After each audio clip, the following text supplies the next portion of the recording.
I had just finished another 12-hour day at the grind when she told me all the housework should be my responsibility from now on. It was, she said, compensation for millennia of female oppression. Even more insane, she was planning to take the entire $75,000 education fund we had saved for our daughter and invest it in an all-female sanctuary run by someone she'd never met. I looked at the fanatical gleam in her eyes, then at the loving wedding photo on our wall, and a chill crawled up my spine. The entryway light was off. The cold glow of a phone screen illuminated my wife Lauren's profile in the living room. I dragged my exhausted body through the door, having spent the last 12 hours glued to my office chair. All I wanted was to collapse on the couch. "You're back." Lauren's voice came from the sofa, devoid of any warmth. She was cross-legged, holding her phone out to me. The screen displayed a headline in a bold, sans-serif font. "The New Age Partnership, a feminist compatibility test. Empress Milan designed it," she said. "Anything less than a 90, and you're a latent oppressor. Here, take it." I stared at the questionnaire, a sense of the absurd washing over me. The first question, if I were having a panic attack and your mother was having a heart attack at the same time, who would you help first? Below it was an answer key and analysis. Help my mom. Classic mama's boy. Views women as reproductive vessels and accessories. B. Help you. Insincere. A people-pleasing personality attempting to sidestep the core conflict with cheap platitudes. C. Interrogate the structural reasons why both my mother and my partner are in simultaneous distress and address the systemic failures that created the crisis. Correct answer. My temples started to throb. "Lauren, I've been at work for 12 hours. Can we please not?" Evading, she cut me off, a smirk playing on her lips. "You're deflecting, because deep down, you know you're a card-carrying member of the patriarchy." She stood up and began to pace in front of me, spitting out words that sounded more alien by the second. "You use your job, this whole provider narrative, as a tool for psychological control and labor exploitation. Your silence when you come home is a form of stonewalling, a refusal to provide emotional value. The way you just frowned, that's the male gaze, pure and simple, full of judgment for an awakened woman." I glanced at her phone. The app looked like a cross between Instagram and Pinterest, and her followed list was a long scroll of self-proclaimed gurus. Empress Milan, the sovereign CEO, child-free and thriving. I saw a preview of her save posts. They were all venomous tirades against men, interspersed with breathless praise for her sisters. I rubbed my brow, try to find a foothold of sanity. "Lauren, this isn't us. You used to be." "Don't you dare talk about the past," she hissed, like a cat whose tail had been stepped on. "That brainwashed woman who ran in circles for her husband and kid. The one conditioned by your patriarchal society, she's dead. You're looking at the awakened Lauren." I stared at her flushed face and the zealot's fire in her eyes, then back at our wedding photo, where we were both beaming without a care in the world. A cold dread washed over me. This woman was a complete stranger. "Daddy." The bedroom door creaked open. Our 5-year-old daughter, Chloe, stood there, rubbing her eyes and sniffling. Our argument had woken her up. She ran to me, hugging my leg tightly. She looked up, her little face filled with fear. "Daddy, what's wrong with Mommy?" I bent down to pick her up, but Lauren shoved me aside. "Don't use a child to emotionally blackmail me. This is a war between you and me." Seeing the terror in Chloe's eyes felt like a fist closing around my heart. "I'm not doing it," I said, my voice turning cold as I looked at Lauren. "I'm not answering that ridiculous quiz." Lauren's expression twisted into a snarl. She pointed a finger at my nose, her voice sharp. "See, there it is. You're showing your true colors. The oppressor reveals himself." She took a step back, crossing her arms, a cold smile on her face like a queen announcing a final verdict. "You won't even take the test. That proves you don't deserve an awakened wife. Ethan, I have a plan, and you're going to support it unconditionally." I stared at her, saying nothing. Her plan tumbled out, wrapped in a fervent, almost cult-like energy. Empress Milan is establishing an all-female sanctuary and workspace in Costa Rica. It's a women's utopia, an Eden free from the male gaze. All awakened sisters can go there to live and work, completely liberated from patriarchal oppression. Listening to her, I felt like I was hearing the plot of a badly written sci-fi novel. And I asked, and I'm investing, Lauren said, her eyes shining. It's a contribution to the global feminist cause and an investment in my own future. How much? I asked. She held up 5 fingers, her expression one of utter conviction. $75,000. My stomach dropped. That was the money we had scraped together over 8 years of marriage. It was for Chloe's college fund. It was a safety net for our aging parents. It was the last real asset this family had. It was the bedrock of our entire life. Lauren, do you have any idea what you're saying? Of course I do. She pulled a stapled document from under the coffee table and threw it at me. This is the project prospectus from Empress Milan, along with the investment pledges from the other sisters. I picked it up. It was just a few blurry screenshots of a group chat. One was a so-called rendering of the sanctuary that looked like a stock photo from a luxury resort's website. A few others were Venmo and Zelle transaction receipts for various amounts, all sent to a personal account. There wasn't even an official letterhead. Where's the business plan? The revenue model? The risk assessment? I asked, my project manager instincts kicking in. Lauren scoffed. Ethan, you're so conventional. This is about faith. It's about trust between sisters. It's not one of your dirty corporate deals. She began reciting her mentor's gospel. Empress Milan says a man's money belongs to his woman, and a woman's money is her own. Investing in yourself is the highest form of independence. Are you trying to control me with money? To lock me in this house forever? I ignored her accusations, pulled out my phone, and typed Empress Milan into the Google search bar. The page loaded. In an instant, the results that filled the screen made my blood run cold. Massive scam uncovered. Feminist guru Empress Milan accused of manipulating followers, defrauding millions. Victims speak out.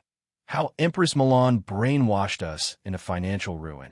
Inside the overseas women's utopia. A closer look at a sophisticated Ponzi scheme. I turned the phone screen toward Lauren. Look at this. She glanced at it, and her face flushed, not with shame, but with rage. Slander. This is a textbook smear campaign, she shrieked. This is the patriarchy trying to tear down a successful woman. They're threatened by Empress Milan's power, and they're panicking. And you actually believe this garbage. Lauren, they have copies of victims' driver's licenses, wire transfer records, letters from attorneys. Fake. It's all Photoshop. She covered her ears, refusing to look. They're trying to shake my faith, and you're on their side. Just then, her phone began vibrating uncontrollably on the table. A flood of WhatsApp notifications poured in. At Lauren Vance's sister, did you wire the funds yet? We're all waiting on you. Only a few spots left. Lauren, don't let your man hold you back. Just sent another $20K. Doing my part for Empress Milan's vision. Transaction screenshot. Let's go, sisters. This is a once-in-a-lifetime opportunity. We are going to rise. The atmosphere in the group chat was like a frenzied, out-of-control party. I watched Lauren's eyes light up, spurred on by the messages. I saw the anxiety on her face, the desperate fear of being left behind.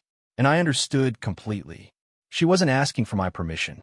She was informing me of her decision. She was no longer the Lauren I knew. That money wasn't just money. It was my daughter's future, my parents' security, and the last shred of dignity this family had. I looked at her, my voice as cold as ice. You are not touching a single cent of that money. Lauren froze, then let out a piercing scream. She pointed at me, her entire body trembling with rage. Ethan, I knew it. You want to control me. Half of that money is mine. I'll spend my money how I want. Who are you to stop me? So you won't give it to me? She took a step back, a crazed, determined look in her eyes. Fine. If you won't give it to me, I'll find a way to get it myself. 3. It was late. Chloe was fast asleep. I tucked her blanket in around her and went back to the living room. I didn't turn on the lights, just sat in front of my laptop, the screen illuminating my face. Every scam is a project. It has a target demographic, core pain points, a marketing funnel, and a final KPI. I'm a project manager. I know how this works.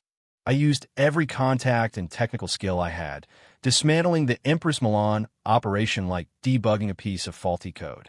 I joined a few so-called victim support groups. They were mostly dead, filled with people who had already accepted their losses. Following the faintest of trails, I found the shell corporations Milan had operated under in the U.S., all long since dissolved. The money trail was a labyrinth, routed through multiple third-party payment processors before landing in an overseas cryptocurrency wallet. The chances of recovery were zero. This was a meticulously designed slaughterhouse, and my wife was happily waiting in line, ready to present her neck. I printed everything out: the evidence, the chat logs, the money trail analysis, the tearful testimonies from other victims, the legal statutes on Ponzi schemes. It was a thick stack of paper, still warm from the printer. The next morning, I didn't go to work. I sat at the dining table and waited for her. When Lauren came out of the bedroom, she stopped short. Not heading to the salt mines today. The condescension in her voice was like a tiny needle. I pushed the stack of papers across the table to her. "Read this." She glanced at the top page, then burst out laughing. "Ethan, you really are desperate to stop me, aren't you? You went to all the trouble of faking this evidence." She didn't even look at a single page. Instead, she grabbed her phone and tapped the screen a few times. "You want to understand? Fine. I'll help you understand." My phone buzzed. A notification appeared. "Lauren Clark has invited you to join the WhatsApp group, Empress Milan's Global Sisterhood." I accepted. In the next second, my entire worldview was thrown into a blender.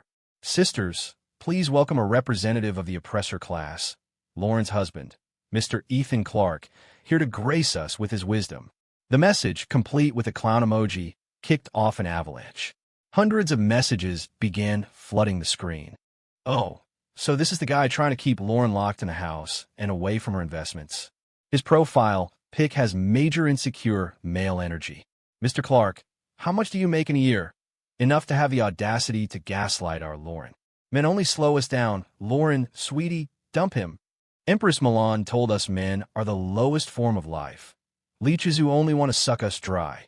Lauren's icon popped up. "Sisters, be nice," she wrote.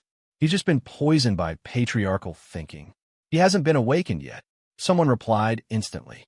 "Lauren, you're just too good for him. You can't reason with a mule like that. You need a whip." An account with the title Empress Milan's Chief Defender tagged me. "Mr. Clark, a piece of advice. Immediately, and I mean right now, transfer all your and Lauren's joint marital assets into her name. It's your only chance at redemption." I stared at the screen, the words crawling like distorted ants into my eyes. I looked up at Lauren, who was sitting across from me. She had her arms crossed, her chin held high, a victorious smirk on her face as she savored her sister's online assault. Emboldened by their support, she finally delivered the line she had been rehearsing. "Ethan, this is your final warning. Wire the $75,000 to my account by the end of the day, or we're getting a divorce." She paused, a cruel smile touching her lips. "And I'll hire the best lawyer in the city and sue you for attempting to hide marital assets. I'll make sure you walk away with nothing. Because of you, I've been delayed in my journey to becoming an independent woman. You have stood in the way of my freedom." In that moment, it felt like all the air had been sucked out of my chest. The anger, the frustration, the despair, it all vanished. All that was left was a dead, hollow calm. A person really could become this unrecognizable. This marriage was already dead. What I needed to protect wasn't this rotten, empty shell. It was my daughter and myself. Just then, the bedroom door opened a crack. Chloe stood there rubbing her eyes, holding a drawing. On it were three crooked stick figures holding hands on a patch of green grass, under a huge, red sun. She asked in a small, sleepy voice, "Daddy, are we still going to the park?" My gaze shifted from her drawing back to Lauren's face, which was red with righteous fury. I turned off my phone screen. The madness in the group chat was still raging, but I couldn't hear it anymore. I looked at my wife and said, each word clear and precise, "Fine, you got it." There was no warmth left in my eyes. 4. Lauren put on a full face of makeup before she left. She stood in front of the entryway mirror, twirling once, her skirt flaring out. "I'm going to sisters meet up downtown. I'll probably be back late." She admired her reflection, her eyes full of the triumphant excitement of someone heading to a gala. "Just order some DoorDash for yourself. And don't forget to feed Chloe." Her tone was that of someone giving instructions to a negligible house sitter. I nodded without a word. The door clicked shut. The world was instantly, blessedly quiet. I didn't order food. I didn't rage. I began my work. Step 1. Call a lawyer. On the phone, I confirmed only one thing: the legal division of marital assets. The lawyer's answer was exactly what I'd expected. Step 2. Divide the assets. I opened my banking app and looked at the number. The savings of 8 years. It wasn't a fortune, but it wasn't nothing. I divided it precisely by 2. Half, I transferred to a brand new bank account. The other half, I left in our joint savings. I didn't take an extra cent. I didn't give her a cent less. This was a procedure. A cold, impartial procedure. Step 3. Pack. I went into Chloe's room. Her teddy bear, her princess dresses, her crayons, and storybooks. I placed them into a suitcase, one by one, with care. Then my things. A few changes of clothes, my laptop, chargers, my razor. My life fit into a single backpack. The deed to this house was in my name. It was a premarital asset. But I was leaving. This place wasn't a home anymore. It was a battlefield, a ruin. I returned to the living room. On the cold coffee table, I left 3 things. A set of divorce papers, already signed by me. The new bank card, holding her half of the money. And a note. It had only one line. The pin is your birthday. Finally, I walked to the bedroom and gently pushed the door open. Chloe was sound asleep, her face rosy, a slight smile on her lips. I leaned down and carefully lifted her into my arms. She snuggled against my chest, her eyes fluttering open. Daddy, Chloe, Daddy's taking you to a new home. My voice was soft, trying not to startle her. A quiet home. She nodded, still half asleep, and wrapped her small arms tightly around my neck. Okay. That one word landed with the weight of an anchor on my heart. My phone rang nonstop on the drive to the new apartment I'd rented. It was Lauren. I put in my earbuds and answered. Ethan, you bastard. Where the hell are you? Her furious shriek came through the speaker, punctuated by the sound of something shattering in the background. You abandoned your wife and child. You took all the money. I'm calling the cops. I'm going to your office. I'm going to ruin you. I gripped the steering wheel, watching the traffic ahead, my voice as calm as still water. Lauren, I didn't take the money. I transferred your half, every single penny, into the account for that card on the table. The other end went silent. I could picture her stunned expression. And as for that $75,000 you were so desperate to invest, I paused, hitting the brakes at a red light. I took care of that for you too. What? What did you say? Her voice was trembling with disbelief. I watched the crosswalk countdown. About half an hour ago, I successfully completed a wire transfer of $75,000 in your name to the account you provided for Empress Milan. The bank receipt and wire confirmation have been sent to your WhatsApp. Congratulations. You're officially an investor. You've taken the first step toward your independent freedom. The light turned green. I pressed the accelerator, and the car moved forward smoothly. Oh, and one more thing, I added, as if remembering a minor detail. I also took the liberty of packaging our chat history, your group chat logs with Empress Milan, and the complete record of this wire transfer, and forwarded it all to the city's economic crimes unit via their online tip portal. So now, you're not just an investor. You're a core victim and a key witness in a major fraud investigation. The police should be contacting you shortly to take your statement. Good luck, my dear ex-wife. After hanging up, I set my phone to silent and tossed it on the passenger seat. The world was quiet. In the rearview mirror, Chloe was sleeping peacefully, her small body nestled in her car seat. The new apartment was modest, 2 bedrooms, but was filled with sunlight. I carried Chloe into the second bedroom, where I had already set up her little bed and placed her teddy bear on the pillow. With my daughter settled, I sat in the empty living room, the city lights twinkling outside the window. I thought I would feel relief, a sense of release, but there was nothing. My heart felt like a scorched wasteland. When the wind blew, all that was left was black ash. Hours passed. My phone screen lit up. Not a call or a text, but a social media notification. Lauren had posted something. I tapped on it. A fresh screed had been published, the headline designed to shock. An awakened woman's cry for justice. How my husband conspired with the patriarchy to frame my mentor. In the post, she painted me as the cliché of a jealous, controlling husband, terrified of her growth trying to chain her with money and domesticity. The evidence I printed? All fabricated by me, she claimed. My decision to call the police? A targeted persecution of the brilliant female leader, Empress Milan. The $75,000 wire transfer was a setup by the patriarchy to slander my mentor. At the end, she tagged the official accounts of the city and the police department, claiming she was the victim of a coordinated campaign of oppression by her husband and the patriarchy's lapdogs. The post ended with a selfie. Her eyes were defiant, a single tear clinging to her lashes. The caption read, "Even in the darkness, I will be a torch for my sisters. Empress Milan, we will wait for you." In the comments, her elite sisters rallied to her side. "Stay strong. Lauren, this is the darkness before the dawn. The patriarchy is panicking. They're terrified of our unity. Shared. We have to expose these vile men." I scrolled through the post with a numb expression, feeling like I was watching some bizarre alien drama. My phone vibrated. An unknown number. I answered. "Mr. Ethan Clark? This is Detective Miller with the Economic Crimes Unit." His voice was professional, but carried a distinct note of exhaustion.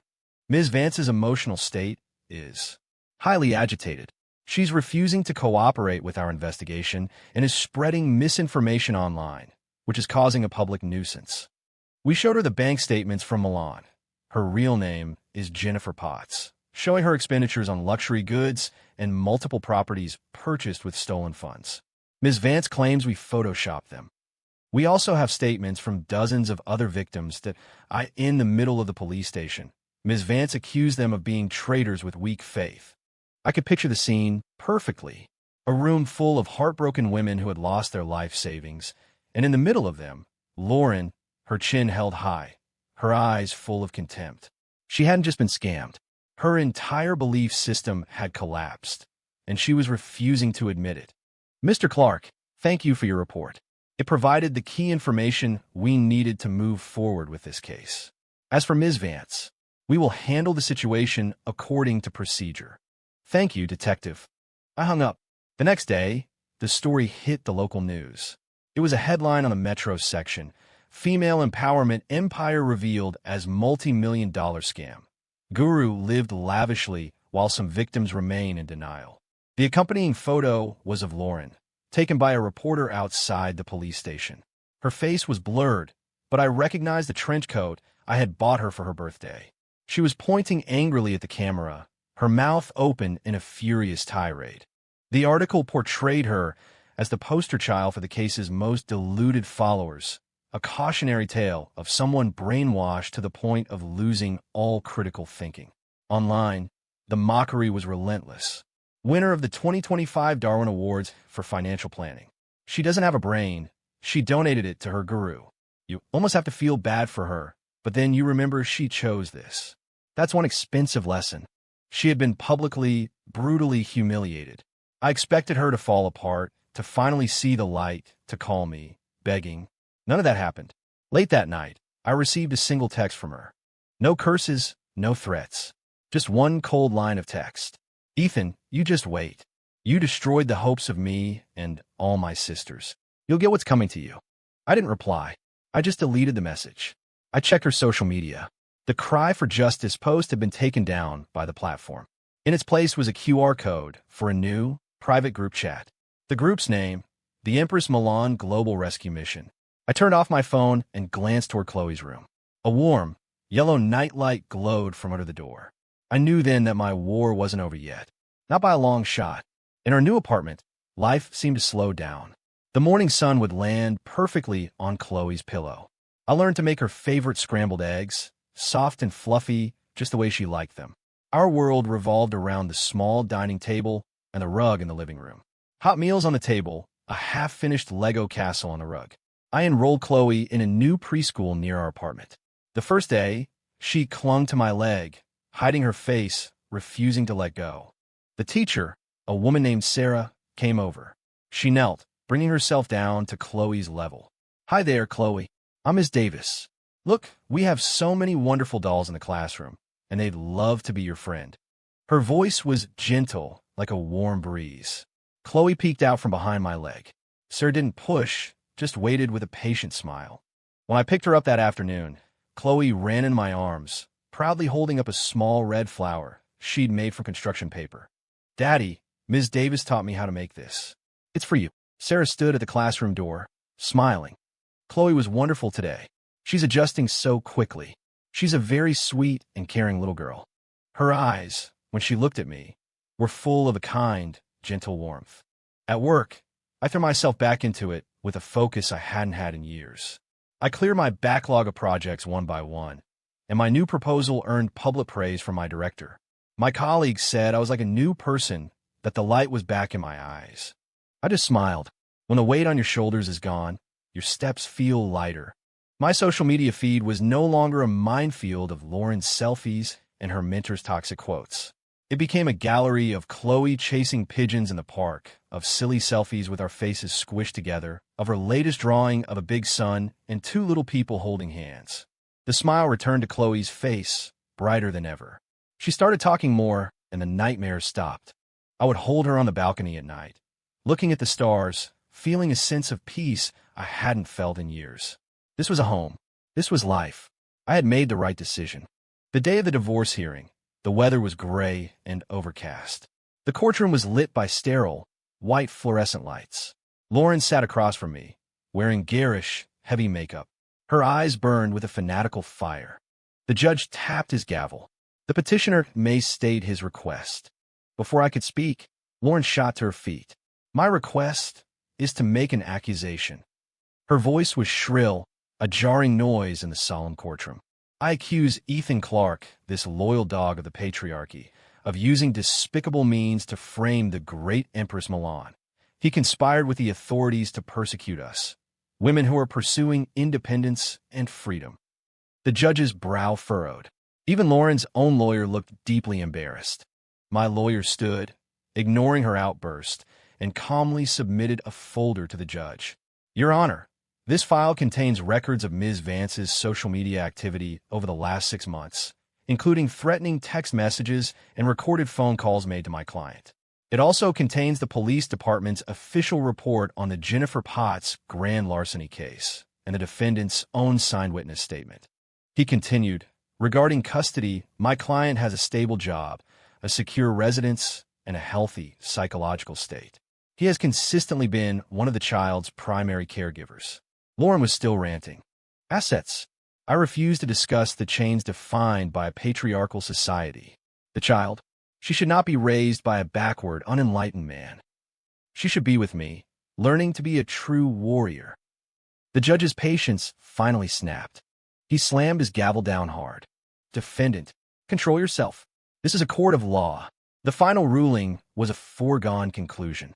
Full custody of Chloe was granted to me. As we left the courthouse, Lauren charged at me like a cornered animal. Her makeup was streaked, eyeliner and tears creating 2 black gashes on her face. "Ethan, you will regret this," she screamed, pointing at Chloe in my arms. "Without my guidance, she'll just grow up to be another domestic slave, exploited by marriage." I held Chloe tighter, turned my back, and walked down the courthouse steps, one at a time. Her curses faded behind me, shut out of our new world. The wind picked up, carrying the smell of rain. Any last shred of pity I had for her vanished with it. 7. Life became so peaceful it felt almost unreal. I started to wonder if the last few years of my marriage had just been a long, terrible nightmare. Then, one Saturday afternoon, while I was building Legos with Chloe on the floor, a news alert popped up on my phone. The headline was long and breathless. "Stunning reversal in Empress Milan fraud case. Whistleblower revealed to be Mentor's top lieutenant." I clicked the link. The article centered on a woman named Jenna, who had been Milan's most devout and fanatical follower, the admin of the Global Rescue Mission group chat. She had been in deeper than Lauren and had invested far more. The tipping point was a bank statement. Milan's offshore account showed a series of charges to high-end men's clothing stores, luxury watch boutiques, and even for a limited edition skin in an online video game. At first, Jenna believed it was another smear by the patriarchy.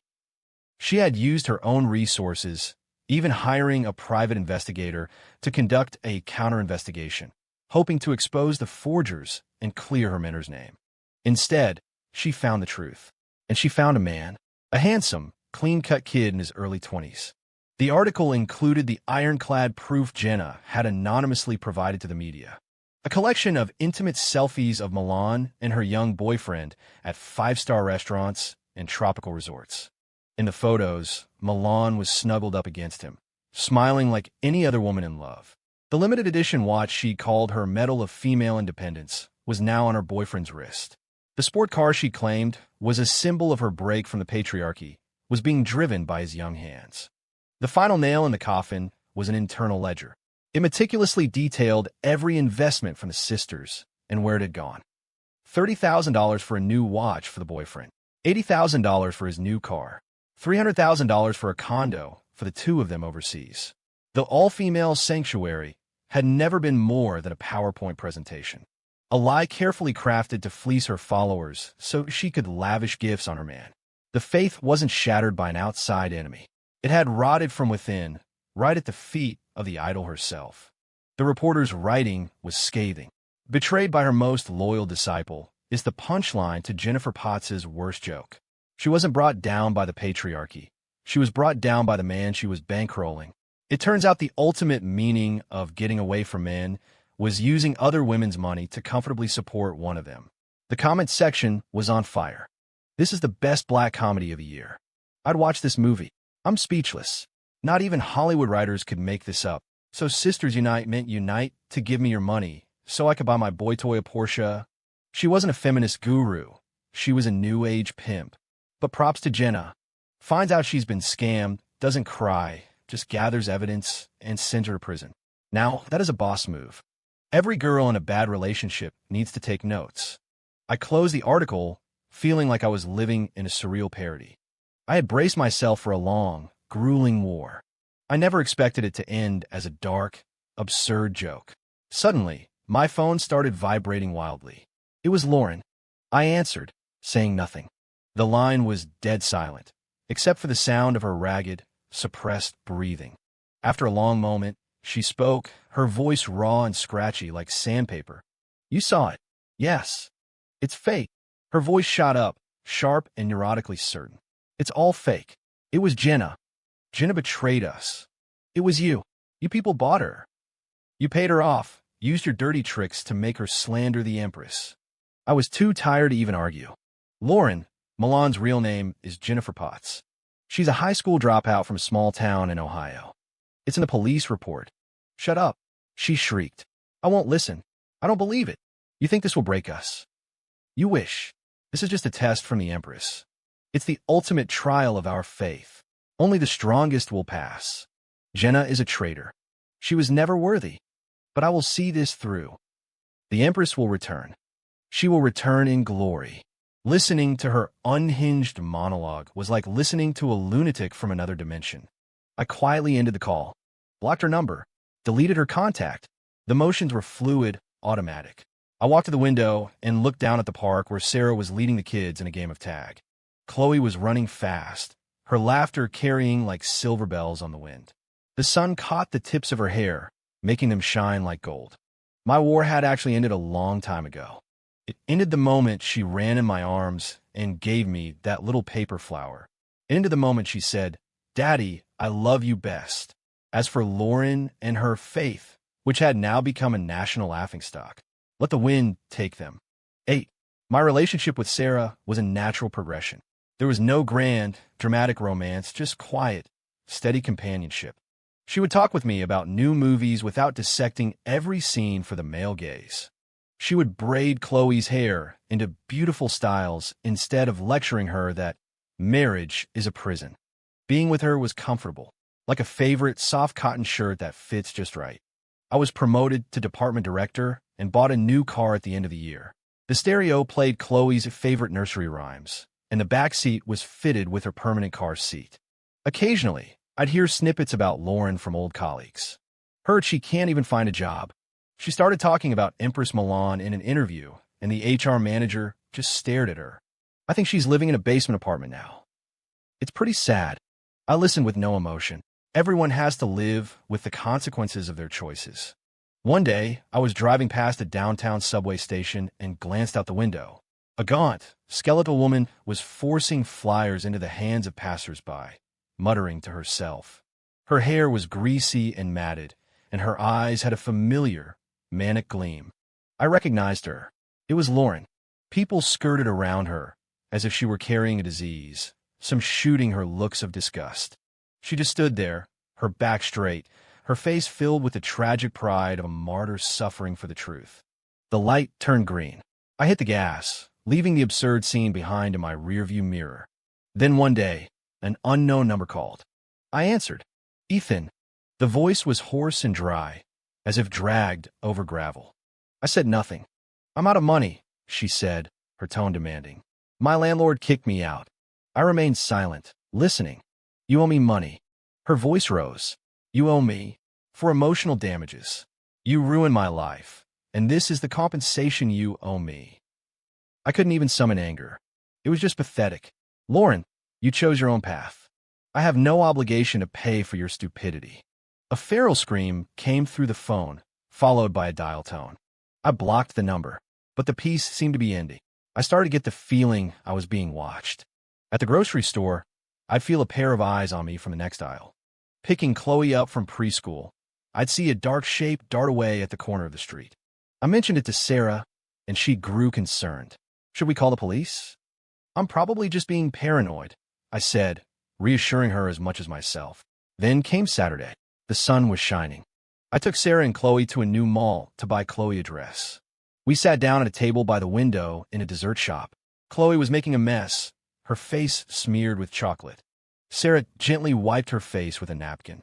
I took out my phone, wanting to capture the sweet moment. In my camera's frame, Chloe and Sarah were smiling radiant. And outside the frame, through the reflection in the clean glass, I saw Lauren. She was standing behind a pillar not far away, looking like a ghost from the underworld. Her face was sallow, her eyes sunken. The coat she was wearing was filthy and torn. She wasn't looking at me or at Chloe. Her gaze, like two daggers dipped in poison, was fixed on Sarah. There was no pain in her eyes, no remorse. There was only a burning, all-consuming jealousy and a raw, undisguised hatred, as if Sarah wasn't a person, but a usurper who had stolen all her offerings and was now standing on her sacred altar. A year later, Sarah and I were getting married. On a bright, sunny weekend, we took Chloe to a park in the countryside for a family photo shoot. The grass was warm from the sun. The photographer directed us. Okay, Dad, look at Mom. Chloe, look at the camera, big smiles. I looked at Sarah. She was wearing a light blue dress, and when she smiled, her eyes looked like they were full of stars. Chloe was in a little white tulle dress, a tiny princess.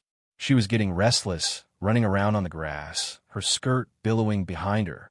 Sarah chased after her, laughing, and knelt to gently fix her wind-tousled hair and smooth her dress.